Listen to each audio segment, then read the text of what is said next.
ना कलिकरम न भगति विवेकु राम नाम अवलंबन एकु। नमस्कार दोस्तों, मैं अविनाश दास रेशनल कबीर यूट्यूब चैनल में आप सबका हार्दिक स्वागत करता हूं। साथियों, यदि चैनल को सब्सक्राइब नहीं किए हैं तो सब्सक्राइब जरूर करें, बेल आइकन को प्रेस करें, ऑल नोटिफिकेशन ऑन करें, लाइक और कमेंट जरूर करें दोस्तों, और शेयर करके जन जन तक पहुंचाएं। इस चैनल का उद्देश्य किसी भी जाति, धर्म या संप्रदाय को आहत पहुंचाना बिल्कुल नहीं है। इस चैनल का उद्देश्य है तर्कशील बुद्धि को विकास करना और जो है समाज में वैज्ञानिक चेतना को जागृत करना। मैंने रामचरितमानस की एक चौपाई आपके सामने कहा है दोस्तों, इसका मैं संक्षेप में अर्थ करके आज के इस प्रसंग को आगे बढ़ाता हूँ। लेखक कहता है तुलसी दुबे कि इस कलिकाल में ना कलिकरम न भगति विवेकु, इस कलिकाल में किसी भी प्रकार के सत्कर्म करने की आवश्यकता नहीं है। किसी भी प्रकार से संतों की, गुरुओं की भक्ति करने की आवश्यकता नहीं है। किसी भी प्रकार के धर्म के अनुपालन करने की आवश्यकता नहीं है, और किसी भी प्रकार से विवेक विचार करके तर्कशीलता को विकसित करना आवश्यक नहीं है। तो आवश्यक क्या है दोस्तों? गोस्वामी जी कहते हैं राम नाम अवलंबन एकु। एक राम का नाम अगर निरंतर सुमिरन करते हो, रिपीट करते हो, लगातार पुनरावृत्ति करते हो, श्री राम जय जय राम, तो आपके जीवन का कल्याण हो जाएगा। इसका ये अर्थ है दोस्तों। अब मैं आपको बताना चाहूंगा कि ऐसा क्यों कह रहे हैं। जब हम किसी व्यक्ति को अपने सिर पर धारण कर लेते हैं, उसको सर्वे सर्वा मान लेते हैं, अपना उद्धार करता मान लेते हैं, अपना कल्याणकारी मान लेते हैं, और जो है संसार का कर्ता धर्ता नियंता मान लेते हैं, जिसके बिना उमा दार वो सित की नाई, सबहि नचावत राम गोसाई। और भी कहा है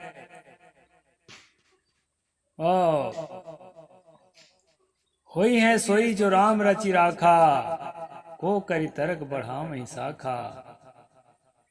दुनिया में वही होता है जिसकी रचना राम करते हैं।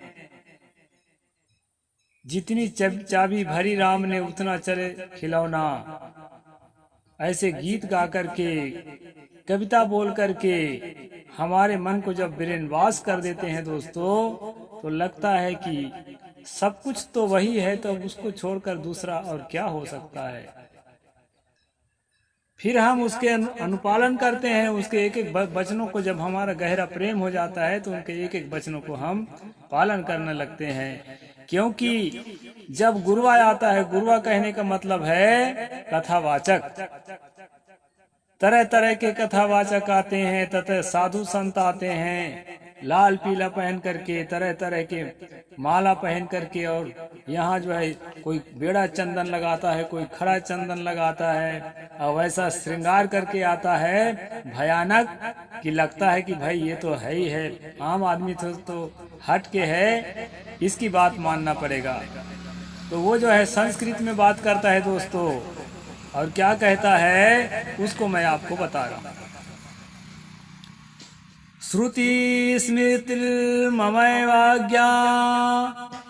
यस्तामुल्लंघय वर्तते, आज्ञाच्छेदी मम द्रोही मद्भक्तोऽपि न वैष्णवः। फिर हम लोग कहते हैं कि महाराज जी, साधु बाबा, इसका अर्थ तो जरा बता दो। तो फिर बाबा जी कहते हैं श्रुतियां का मतलब होता है बेटा वेद और स्मृतियां। वेद और उपनिषद और स्मृतियों का मतलब होता है मनु स्मृति, पराशर स्मृति, वशिष्ठ स्मृति।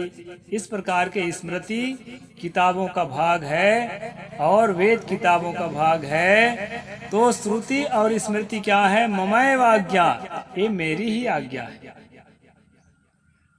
ये कौन कह रहा है? ये भगवान कह रहा है, संसार का रचयिता मालिक कह रहा है। श्रुति स्मृति मेरी ही आज्ञा है। यस्ताम उल्लंघ्य वर्तते, इसको जो उल्लंघन करता है और अपना जीवन का व्यवहार जीता है, इसके विपरीत, श्रुतियों के विपरीत और वेदों के विपरीत और उपनिषदों के विपरीत और स्मृति ग्रंथों के विपरीत जो अपना जीवन जीता है, वो कौन है? वो आज्ञा छेदी है, आज्ञा को छिद्र करने वाला, आज्ञा का उल्लंघन करने वाला, आज्ञा को जो है अवहेलना करने वाला। मम द्रोही, वह मेरा दुश्मन है। दुनिया का सबसे बड़ा ताकत, दुनिया की सबसे बड़ी ताकत यह कह रही है कि वह मेरा दुश्मन है जो श्रुति स्मृतियों पर सवाल उठाता है। मद भक्तोपि न वैष्णवा, वह जो है अहंकारी मेरा भक्त नहीं है और ना ही वो वैष्णव है। तो आदमी को डर लगता है कि हम ईश्वर के द्रोही हो गए, हम भगवान के भक्त नहीं है, हम जो है नरक में चले जाएंगे, भगवान हमारी रक्षा नहीं करेगा। जिसका भगवान नहीं होता दोस्तों, उसका कोई नहीं होता। ऐसा जो है हमारे दिमागों में यह बात भर दिया गया है। इस कारण से हम भयभीत हो जाते हैं। साधु बाबा की बातों को सुन के, कथा वाचकों के और पंडित पुरोहितों की बात को सुन के हम भयभीत हो जाते हैं। तो फिर कहते हैं कि महाराज जी आपे बता दो हम क्या करें। आप जौने कहेंगे तौने हम करेंगे भाई, क्योंकि आपको मालूम है भगवान की आज्ञा क्या है। हम तो भगवान की आज्ञा के बारे में जानते ही नहीं है। सारी आज्ञा तो संस्कृत में है, हिंदी में तो कुछ नहीं है। तो साधु बाबा हमें बताता है, एकमेव तु शूद्रस्य प्रभु कर्म समाधिसा एतेषामेव वर्णानां सुसुषा मनसूयया। कहते हैं कि शूद्रों के लिए यानी ओबीसीयों के लिए, एससी एसटीओं के लिए प्रभु ने एक ही कर्म जो है निर्धारित किया है। उसको बहुत काम नहीं करना पड़ता, सिर्फ एक काम। क्या है कि वो जो है ये तीनों जो अपने से ऊंचे वर्ण हैं, ब्राह्मण, क्षत्रिय और वैश्य, उसको जो है मन वचन कर्म से उसके सेवा में अपने मन को लगाए। तो जैसी आज्ञा करें वैसे करें। अन्यस्य प्रेष्यात्, दूसरे के द्वारा प्रेष यानी उनके द्वारा जैसी कहा जाए वैसा काम करें। अपने मन से कुछ भी सोचने, बोलने या करने का काम ना करें। यही भगवान की आज्ञा है। ये मनु स्मृति में लिखा है, पहला अध्याय के 91 नंबर श्लोक में। इस प्रकार साधु बाबा जब आपको बताता है तो लगता है हाँ भाई, साधु बाबा तो गलत नहीं बता सकता, कथावाचक पंडित पुरोहित तो गलत नहीं बता सकते, इनको धर्म का ज्ञान है, हम तो संस्कृत पढ़े नहीं हैं। तो फिर जो है आप जो है उस बात को स्वीकार करने लगते हैं। तो कहते हैं बाबा जी कुछ हिंदी में भी बता दो, क्या बताया है भगवान ने। तो कहते हैं फिर वो कबंध ने कहा था ना, कबंध को मार करके घायल करने के बाद राम ने कहा था कि सापत तारत परुष कहंता पिप्र पूजयस गावहि संता। कि यदि मारता हो, पीटता हो, श्राप देता हो, गाली बकता हो, दुराचार करता हो, बहू बेटियों को बलात्कार करता हो, तब भी जो है ब्राह्मणों की पूजा करो। ये जो है तुम्हारा कर्तव्य है। भगवान राम ने ऐसा कहा है। भगवान राम ने ऐसा कहा है कि नहीं कहा है? भगवान राम जैसा कोई व्यक्ति दुनिया में कभी था कि नहीं था? ये सब सोचना आपके बस की नहीं है। इस कारण से आप धोखा खाते हैं। पहले तो एक भगवान निर्धारित करके आपके दिमाग में स्थापित करते हैं, देश में स्थापित करते हैं, विस्थापित करने में लगे हुए हैं। इसके बाद उसके वाणियों को आपके दिमाग में स्थापित करेंगे और आपको गुलाम बनाए रखने के लिए, आपको जो है जूता पॉलिश करने के लिए, मरे पशु उठाने के लिए, टट्टी उठाने के लिए, नाली साफ करने के लिए विवश किया जाएगा। क्योंकि ये उसकी आदेश है कि एकमेव तू शूद्रस प्रभु कर्म समाधिसा। ये षड्यंत्र है दोस्तों राम भक्ति की, भगवान भक्ति की, जो मैं आपको स्पष्ट करके रोज रोज बताता हूँ। तो फिर कहे अगर गुस्सा हो गया, बहुत ज्यादा मारता है, सापता है, तड़ापता है, बहुत सारे दुराचार करता है, ब्राह्मण बहु बेटियों का बलात्कार करता है, मारता पीटता है, तो हमको गुस्सा आएगा तो साहब कहीं एक आध थप्पड़ तो मारना ही पड़ेगा ना हमको, एक आध डंडा, तभी तो वो सुधरेगा। ऐसा करके जब आप पूछते हैं साधु बाबा से, पुरोहित से, कथावाचक से, तो क्या कहता है वो भी मैं आपको बता देता हूँ। ताड़यित्वा तृणेनापि संरम्भानमति पूर्वकम् एकविंशतिम जाति पापयोनु सुजायते। तब वो साधु बाबा या पुरोहित या कथावाचक क्या बताता है दोस्तों, जब आप पूछते हैं कि जब ब्राह्मण सब तरह अत्याचार करेगा, बलात्कार करेगा, हत्या करेगा, मारपीट करेगा, गाली बकेगा, तो हम क्या करेंगे, एक आध थप्पड़ मारेंगे कि नहीं मारेंगे? तब वो जो है क्या उत्तर दिया है, ताड़ित्वा तृणापि, घास के तृण से, सूखा घास से, एक सूखा घास से भी अगर आप ब्राह्मण को मारोगे तो 21 जन्म तक पाप योनि में जन्म लेना पड़ेगा। पाप योनि में जन्म लेना पड़ेगा 21 जन्म तक। कुत्ता में जन्म लोगे, सुअर में जन्म लोगे, कुकरी मुर्गी में जन्म लोगे, गिद्ध में जन्म लोगे, और अगर बाद में मनुष्य में भी जन्म लोगे तो किस में जन्म लोगे? स्त्री, वैश्य तथा शूद्र में। ये भी पाप योनि है।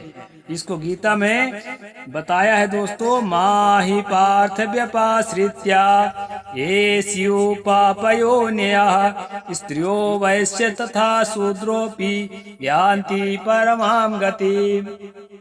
ये जो है श्लोक नंबर 32 है गीता के 9वें अध्याय का। इसमें कहता है हे पार्था, ये कृष्ण कहता है अर्जुन से कि जो पाप योनि है, जो अत्यंत अधम है, वो भी अगर मेरे भजन करते हैं तो उनको उद्धार के रास्ता में खोल दूंगा। और वो पाप योनि कौन है? स्त्री, वैश्य और शूद्र। ये जो अपने को वैश्य मानकर बहुत अहंकार लिए फिरते हैं ना, इसको भी गीता में कृष्ण ने पाप योनि कहा है। स्त्री और शूद्र को, ओबीसी को तो कहा ही है, लेकिन बनिया वर्ग को, व्यापारी वर्ग को, कारपोरेशन घराने को भी यहाँ पर पाप योनि ही कहा गया है। तो इस प्रकार दोस्तों, एक तृण के चोट से भी अगर आपने मारा है तो आपको पाप योनि में जन्म लेना पड़ेगा। और पाप योनि में कुत्ता और सुअर को भी पाप योनि कहा है, और कुष्ठ रोगी को भी पाप योनि कहा है, और अंधा लंगड़ा जो जन्म लेता है उसको भी पाप योनि कहा है। भले ही अपने आप को पुण्य योनि राम भद्राचार्य जी कहते हैं, लेकिन इनके ग्रंथों के अनुसार राम भद्राचार्य जी भी पाप योनि के अंतर्गत ही माने जाएंगे। इनके ग्रंथों के अनुसार हम तो दया का पात्र समझते हैं। किसी भी विकलांग को हम जो है कभी अपमान नहीं करते, गरीब को, दलित को, किसी को हम अपमान नहीं करते, क्योंकि हम खुद ही अपमानित व्यक्ति हैं। हम खुद ही जो है निम्न, जिसको कोटि का समझा गया है इनके भाषा में, उसमें से हम स्वयं ही हैं, तो हम किसका अपमान करेंगे? तो इस प्रकार से दोस्तों, ये जो चक्कर चलाया गया है, अभी राम भक्ति का चक्कर चलाया गया है, जिसके लिए आप तरस रहे हैं, दौड़ रहे हैं, जय श्री राम बोल करके, उस राम के मूल में है बदमाशी को स्थापित करना, और आपको मानसिक रूप से पूरी तरह से जो स्वेच्छा से गुलामी को स्वीकार करे उस प्रकार के गुलाम बनाए रखना। इस उद्देश्य को बना करके राम का प्रचार किया जाता है, राम कथा का प्रचार किया जाता है। क्योंकि राम के वाणियों को जब सुनेंगे, तो मैंने अभी सुना ही दिया कि राम के अंदर क्या था, उनके अंदर क्या भावना थी। वो भावना जो है वाल्मीकि रामायण में और जो है रामचरितमानस में झलकती है। विधि हुन नारी हृदय गति जानी, सकल कपट अघय अवगुण खानी। इस प्रकार से नारियों को एकदम अधम से अधम, अधम अति नारी, इस प्रकार से जो है भावना आपको राम कथा से मिलती है। और शूद्रों के लिए दोस्तों इस प्रकार सी बातें मिलती है, जे वर्णाधम तेली कुम्हारा, स्वपच की रात कोल कलवारा।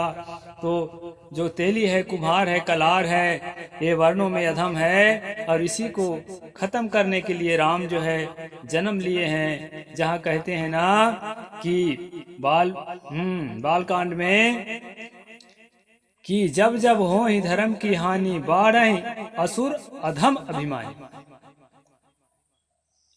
करे ही अनीति जाय नहीं बरनी, सीधे ही पिप धेनु सिर धरनी। ये कुछ चौपाइयाँ ऐसी है दोस्तों जिसको मैं समय समय से आपको याद दिलाता रहता हूँ। तो आप किसी भी प्रकार से हितैषी, हम खासकर मैं जिस वर्ग का हूँ, मेरा तो किसी भी प्रकार से हितैषी राम में या हिंदुत्व में या मनुस्मृति में नहीं दिखाई पड़ता। इसलिए दोस्तों जागो और जगाओ, जन जन तक वीडियो को पहुँचाओ, और जो है सब्सक्राइब और लाइक करके जो है चैनल को प्रमोट करिए। तभी जो है मैं और नई नई बातें मनुस्मृति से और अन्य ग्रंथों से निकाल करके आपके सामने प्रस्तुत करूंगा, और जागृति को बढ़ाने में देश की सेवा करता रहूंगा। साहिब बंदगी। जय जोहार, जय भीम, जय भारत।